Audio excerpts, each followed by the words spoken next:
Hello friends, I am Prithviraj Singh and I warmly welcome you to my channel Sai Tutorial. Today we will discuss about a very important topic related to our last topic which was about simple pendulum. Today we will discuss the relation between frequency and time period, and we'll see some numerical problems and also we'll see the conceptual way of seeing or understanding amplitude or what is amplitude. तो चलिए guys, आज के इस important session में आप सभी का मैं स्वागत करता हूं। तो चलिए, अगर आप इस चैनल पर नए हैं तो इसे सब्सक्राइब कर दीजिए और अगर ये वीडियो आपको पसंद आए तो इसे लाइक ज़रूर कर दीजिएगा और जो भी डाउट हो आप यूट्यूब कमेंट बॉक्स में टाइप करके पूछ सकते हैं। तो चलिए गाइस, अब शुरू करते हैं। सबसे पहले हम लोग एक पार्टिकल ले लें जो कि अब रेस्ट में है लेकिन रेस्ट में रहेगा नहीं, जो कि अपने ओरिजिनल पोजीशन पर है। Original position. अब ये पार्टिकल जो है, आपने इसको कुछ टच किया, मतलब कुछ फोर्स दिया जिसके कारण इसमें कुछ मूवमेंट आएगी, एक्सेलरेशन करेगा। तो अब देखिए यहाँ क्या होगा। तो मानिए कि आपने इसे ऐसे धक्का दे दिया, यहाँ एक सरफेस है और यहाँ भी एक सरफेस है। तो आपने इसे नीचे की तरफ धक्का दिया तो ये नीचे तक जाएगा, यहाँ तक। ये इसका एक्सट्रीम पोजीशन और हम लोग इस साइड को पॉजिटिव ले लिए, ठीक है, इस डायरेक्शन को हम पॉजिटिव ले रहे हैं। तो उसके बाद देखिए क्या हो रहा है। फिर ये पार्टिकल इस सरफेस में टकराने के बाद बाउंस बैक करेगा, मतलब अपोजिट डायरेक्शन एक्वायर करेगा। तो हम इस केस में निगेटिव लेंगे क्योंकि पहले केस में हमने पॉजिटिव ले लिया था। अगर आपकी मर्जी हो तो आप इसे निगेटिव भी ले सकते हैं और नेक्स्ट को पॉजिटिव भी ले सकते हैं, पर मैं यहाँ इसे निगेटिव ले रहा हूँ। चलिए, फिर ये ऊपर आएगा, इस ओरिजिनल पोजीशन पर रुकने की बजाय ये वापस इस डायरेक्शन में आगे बढ़ेगा, इस सरफेस तक। ओके, फिर ये भी इसका इस डायरेक्शन में एक्सट्रीम पोजीशन, क्योंकि इसके आगे ये नहीं गया। इसके आगे अगर जाता तो जहां तक भी जाए वो उसका एक्सट्रीम पोजीशन होगा। ओके, तो ये हो गया अब इसका एक्सट्रीम पोजीशन। अब ये ओरिजिनल और एक्सट्रीम के बीच में जो डिस्टेंस होता है ना, उसे हम एम्पलीट्यूड कहते हैं। AMPLITUDE, उसे हम क्या कहते हैं? एम्पलीट्यूड कहते हैं। ये हो गया। अब इस डिस्टेंस को हम क्यों छोड़ें, इसे भी हम एम्पलीट्यूड ही कहते हैं और इसे हम डिनोट करते हैं A से। Okay guys, it's clear what is amplitude. अब हम शुरू करते हैं। बस एक बात यहाँ देख लीजिए ध्यान से कि ये प्लस इस डायरेक्शन में और ये इस डायरेक्शन में है तो माइनस। अब आप तो कह रहे होंगे कि हमें तो वेव ऐसा चाहिए, ये होता है वेव, लेकिन नहीं, वेव ये नहीं होता। वेव सिर्फ और सिर्फ मोशन को, मतलब तरीका बताने का, मोशन के पैटर्न को दिखाने का ग्राफ पर एक डिजाइन होता है, बस और कुछ नहीं। ये भी एक वेव मोशन है। विश्वास नहीं हो रहा तो ये देखिए, यहाँ 0, ये आप ले लीजिए डिस्टेंस और टाइम। टाइम के साथ साथ ये एक्सट्रीम पोजीशन पर गया, मतलब यहाँ तक आ गया। फिर टाइम के साथ साथ देखिए यहाँ कांस्टेंट एक्सेलरेशन नहीं है, इसलिए मैंने पैराबोला का इस्तेमाल किया है। फिर यहाँ पर वापस आ गया, ये अपने ओरिजिनल पोजीशन पर जब आया तो फिर यहाँ पर तो हमें एक ऐसा मिला। अब फिर से ये एक्सट्रीम गया, अब माइनस की तरफ गया है। देखिए दोनों opposite sides, plus and minus opposite, तो अब इस डायरेक्शन में आया। फिर जब एकदम हाईएस्ट पर था तो हम एक्सट्रीम बोले, फिर ये ओरिजिनल पे गया, फिर 0 पे आ गया, फिर एक्सट्रीम पे गया तो हाईएस्ट तक आ गए। फिर यहाँ पे इस तरह के मोशन को हम वेव मोशन कहते हैं और ये इस तरह का मोशन को ग्राफिकल डिजाइन से बताता है। तो चलिए, हमने अपना पहला मेन टॉपिक कंप्लीट कर लिया है। अब हम डिसाइड करने वाले हैं the relation between time period and frequency. तो वेयर इज द वाइपर। सबसे पहले हम देखें कि टाइम पीरियड होता क्या है। आपको डिफिनीशंस तो बुक में मिल जाएंगी, लेकिन अगर यहाँ पे मैं खाली समझाने का कोशिश कर रहा हूँ कि क्या होता है और इनके बीच का रिलेशन क्या होते हैं। तो टाइम पीरियड वो होता है कि एक ऑक्सीलेशन करने में कितना टाइम लगा।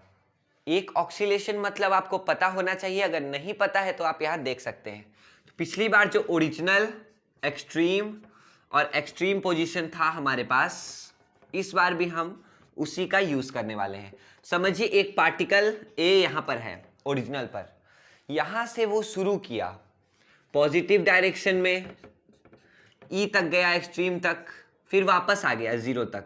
तो इसके पास अभी क्या है, पॉजिटिव है कि निगेटिव है? कुछ नहीं। अगर मानिए ये एम्पलीट्यूड जो था वो 5 सेंटीमीटर था, तो ये गया था +5 सेंटीमीटर, ओरिजिनल पोजीशन पर आया, तो टोटल डिस्प्लेसमेंट और नेट डिस्प्लेसमेंट इसका हो गया 0 सेंटीमीटर, क्योंकि अपोजिट डायरेक्शन में माइनस लिए। यहां तक समझ गए?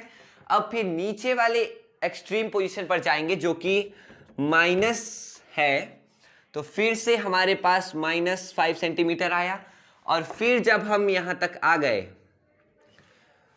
क्या कहते हैं इसे, ओरिजिन कहते हैं, और ओरिजिनल पोजीशन पे आ गए, तो फिर +5 सेंटीमीटर, क्योंकि ये डायरेक्शन जो था वो था प्लस, 5 सेंटीमीटर इधर आया तो 5 सेंटीमीटर इधर भी आया, तो 0 सेंटीमीटर। मतलब समझ लीजिए कि कोई भी पार्टिकल दो एक्सट्रीम पोजीशंस को टच करने के बाद एट लास्ट जब ओरिजिनल पोजीशन पर आता है, तब उससे हम एक ऑक्सीलेशन कहते हैं। That's clear? अगर आपको इसमें दिक्कत हुई हो तो आप इसे पीछे करके रिवाइंड करके देख सकते हैं कि मैंने अभी अभी क्या बोला। ठीक है, चलिए हमने ये समझ गए कि मतलब एक ऑक्सीलेशन करने में इसी टाइप के जो ऑक्सीलेशन मैंने आपको बताया, ऑक्सीलेशन का स्पेलिंग होता है OSCILLATION, ओके, ऑक्सीलेशन। तो एक ऑक्सीलेशन करने में जितना टाइम लगेगा उसे हम बोलते हैं टाइम पीरियड। ओके, अब फ्रीक्वेंसी हो गया इसका exact opposite, which means 1 second में जितना आप ऑक्सीलेशन करेंगे वो आपका फ्रीक्वेंसी हो गया। मतलब अगर आप 1 सेकेंड में 20 ऑक्सीलेशन करते हैं तो आपकी फ्रीक्वेंसी 20 होगी, और अगर आपको एक ऑक्सीलेशन करने में 2 सेकेंड लगते हैं तो आपकी टाइम पीरियड 2 सेकेंड्स होंगे। अब ठीक है, अब हम यूनिटरी मेथड पर इन्हें समझने की कोशिश करेंगे। देखिए,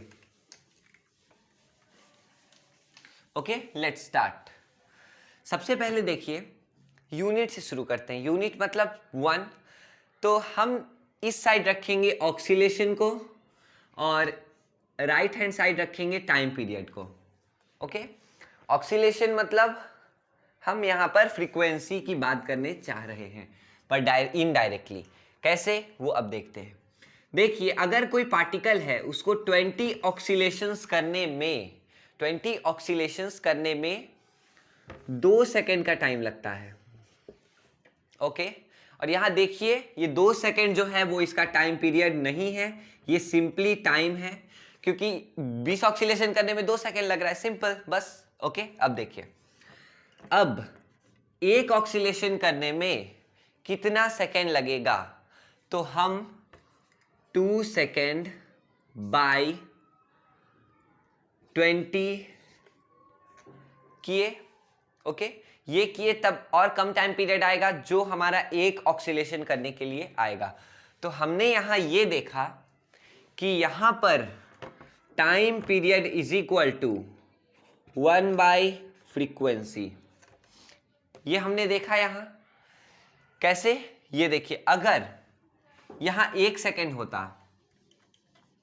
ओके, मतलब 20 ऑक्सीलेशन करने में 1 सेकेंड लगता है, तो ये जो है, यहां हम फ्रीक्वेंसी की नहीं टाइम पीरियड की ही बात कर रहे हैं, तो ये जो है न इसका टाइम पीरियड है, नहीं है। अब एक ऑक्सीलेशन करने का टाइम पीरियड निकालेंगे तो वो उसका टाइम पीरियड होगा। तो एक ऑक्सीलेशन करने में उसे लगेगा 1/20, कम के लिए डिवाइड कर दिए, तो ये 20 जो था वो फ्रीक्वेंसी था और ये 1 तो टाइम था ही। तो टाइम पीरियड का फॉर्मूला हमारा आ गया T is equal to 1/f, F for frequency and T for time period. ये आप समझ गए। अब हम इसे उल्टा कर देंगे। चलिए इसे उल्टा करके अब हमने क्या फॉर्मूला समझ गए, T is equal to 1/f। अब हम समझेंगे F इज इक्वल टू क्या होता है। तो यहां देखिए कि सबसे पहले हम देखेंगे, यहां पर टाइम पीरियड रखेंगे और यहां पर फ्रीक्वेंसी रखेंगे। अब 2 सेकेंड में कोई पार्टिकल 10 ऑक्सीलेशन करती है, 2 सेकेंड में 10 ऑक्सीलेशन, ओके, 2 सेकेंड में 10 ऑक्सीलेशन करती है। अब 1 सेकेंड में निकालना हो तो आप यहां 10/2 करेंगे तो जो होगा आपका 5 ऑक्सीलेशन। यहां 2 क्या था, यहां जो 2 था वो था टाइम पीरियड था, टाइम था, सेकंड है, यूनिट देख के ही पता चल रहा है ये टाइम पीरियड था। तो यहां पर हमने क्या किया, यहां पर एफ मतलब फ्रीक्वेंसी निकालने के लिए हमने 1/टाइम पीरियड किया, ओके। यही होता है इन दोनों के बीच में रिलेशन। तो अगर आपको टी दिया हो तो आप एफ निकाल सकते हैं, एफ दिया हो तो टी निकाल सकते हैं, दैट्स इट। और अगर आपको कोई भी न्यूमेरिकल बनाने में प्रॉब्लम हो तो आप बेझिझक यूट्यूब कमेंट बॉक्स पर लिख सकते हैं, I will surely solve it for you. तो चलिए गाइस, आज के सेशन में इतना ही। अब और बाकी अगर आपको कुछ रिकमेंड करना हो, हमें सजेस्ट करना हो तो आप वो कर सकते हैं बेझिझक। तब हम अगले सेशन में मिलेंगे गाइस, बाय।